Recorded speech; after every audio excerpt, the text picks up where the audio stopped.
magti-Thanksgiving kami sa bahay ng aking sister-in-law. Kaya magre-ready na ako. Ayan, mag-makeup ako ngayon. And ginupit ko nga pala ang buhok ko. Ilang araw lang nakakaraan. Yes, ako lang naggupit nito. Kasi napagod na ako sa buhok ko na ang hirap alagaan ng mahaba ang buhok. Napagod na ako, kaya yan. Pinili ko na gupitin na lang at may clean lang, mas madali pa. Okay, mag-makeup ako ngayon. At ang gagamitin ko ay itong Bare Mineral. Yes. Maganda siya kasi hindi mo na kailangang mag-foundation. Liquid foundation.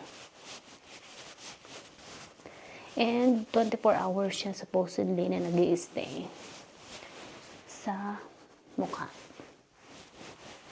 Yes, maganda siya. Lalo na kung ikaw ay sensitive sa mga product. Yan, bagay sa'yo to. In-order ko na lang siya sa online, hindi kagaya dati na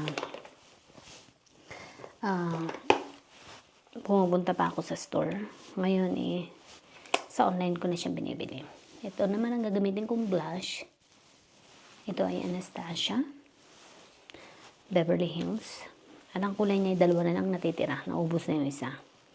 Pinagsasama ko yung orange at saka yung parang brown. Sa mga namang problema sa mga makeup nila, kung anong gagamitin nilang makeup sa mukha nila, subok na itong Bare Mineral sa lip. Pero lahat tayo iba't ibang anong tawag dito, ang balat. So, hindi ko mapapangako. Pero para sa akin, effective siya. At ang gagamitin ko namang pang contour ay itong Clinique. Sa ilong siya. Kulay brown siya.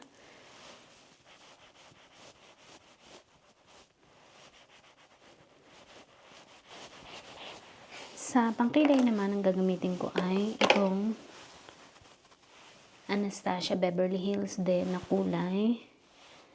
Anong kulay nito? Medium brown. Yes.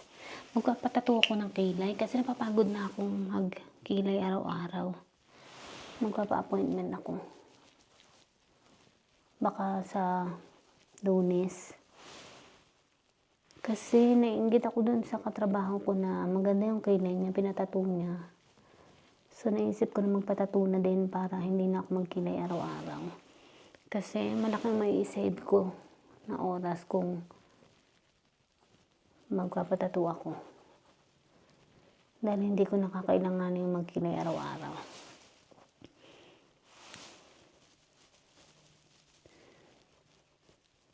Yes, sa Lunes ko ipapaano yan. Ipapa-appointment. Hopefully hindi siya masakit. Pero sabi lalagyan daw naman ng naming cream. Pero for now, magkikilay muna tayo. Gamitin kong lipstick ay itong Maybelline Matte Super Stay. Ewan ko kung meron pa to, parang wala na.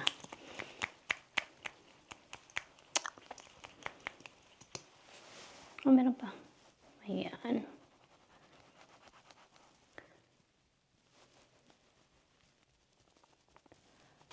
Nag-iisip akong kukulitin ko ang buhok ko or hayaan lang na ganito. Hayaan na lang. Okay. Tapos na.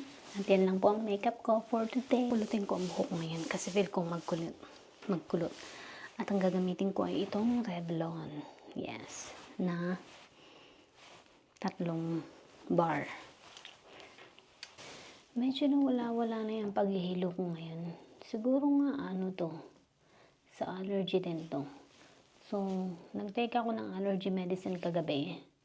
Tapos, kaninang umaga naman ay yung Sumatriptan, yung para sa migraine. Medyo nawala yung paghihilo.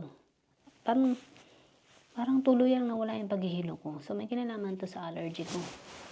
Grabe. Ito kasi may isa-isa ngayon ang nararamdaman ko.